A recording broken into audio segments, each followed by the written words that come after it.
Welcome back to Living 757. And once again, Happy New Year to you all. Now, what do you think happens when you're born in the Big Apple, spend a few years down in South Beach, and now reside in the 757 where we like to believe there's something in the water? Well, you become inspired to write about life's experiences that you have. So just like our next guest, Gamal Williams, welcome to the show. Gamal Williams, I'm sorry about that. Gamal, how you doing, my man? That's okay. Thank you. Thanks for having me. Happy New Year and happy holidays, everybody. Likewise, man. And I understand that you served in the U.S. Navy. So from one sailor to another, man, thanks for your service, shipmate. Same to you, brother. Appreciate that. Yeah. So Gamal, it's 2021, man. Tell us about your journey to become, an author. That's a hidden talent that you discovered, right? Yeah, I honestly never woke up and said, today I'm going to be an author. It wasn't like that. This journey actually started from a dream, this recurring dream I kept having. I'd have it like 4 or 5 nights a week for almost like a month. And then finally, like 2:30 in the morning, I woke up, grabbed my computer and just typed it out because I couldn't get this out of my head. And I sent it to a friend of mine, her name is Sasha. She ended up becoming my publisher. And she read it and she was like, "Where's the rest of this?" And I said, "Okay, maybe I should write this." And then I started writing it and shared it with a few people as I was going. And they were all like, "Where's the rest? What's next? Where's the rest?"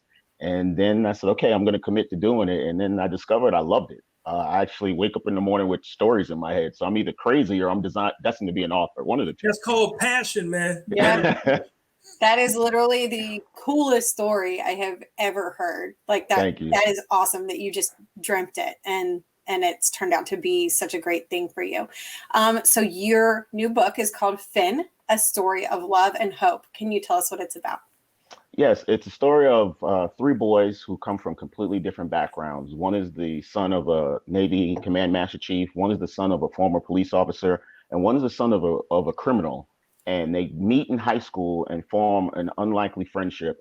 And it's a friendship that has a lot of twists and turns and turmoil that they go through, but it's through their love of each other and their bond as brothers that they end up getting through it. And it deals with a lot of issues that young teenagers, young men specifically deal with: depression, anxiety, fear, being able to express their emotions without fear of reprisal or ridicule. So it's a story that I feel is timeless. I feel that it's something that children, men or women, can learn a lot from, and it's a story. Like I said, like the title says, it's a story of love and hope. It doesn't quite turn out how everybody wants it to turn out, but it's a real story, and I've gotten great feedback from it. So I hope a lot of people get a chance to check it out. Yeah, it sounds like there's a lot of relatable topics, like you mentioned: depression, grief, alcoholism. Do you find it hard not to relive any of those moments, because you also went through some of those moments? Is that right? Yeah, one of the things I had to accept for me going through those moments is I had to accept that those moments happened. I couldn't just want to bury them and push them away. And it's one of the things that actually helped me write the book. So some people have asked me, are there autobiographical moments, and is this an autobiography? And I'm like, no, it's not so much an autobiography in terms of the exact situations, but the feelings that I had when I was going through some of those situations. I tend to remember them, to really like kind of sit in them and understand them, and I was able to relate that to the characters. So when people read it, they tend to say, this was me, or I felt this character, or I know what this character is going through, even though they went through a completely different situation. When you get to your core of it, we all feel anxiety, we all feel fear. It may be different triggers, but we all feel those different types of emotions. So that part, while it was kind of hard to write a little bit, it was almost cathartic once I got it out and put it on paper. And the response people have given back to me, let me know, okay, I did the right thing. Yeah, you got a lot of fans on here, bro. Yeah, I see. And I feel like it definitely gives some flavor to any art when you have a personal connection to whatever you're writing about or painting about. So it's really cool that you can connect personally to your story. Thank you. Yeah. Where can we find your book?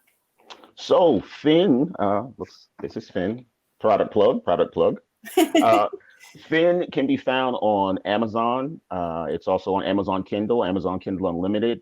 It's on barnesandnobles.com, and we're coming soon to, we just signed up with Ingram Spark, so we should be in a lot more markets pretty soon. And if you want to follow me, you can go to my website at authorgamalwilliams.com. Mm-hmm. Oh, I've always wanted to do this right here. I've always wanted to do that.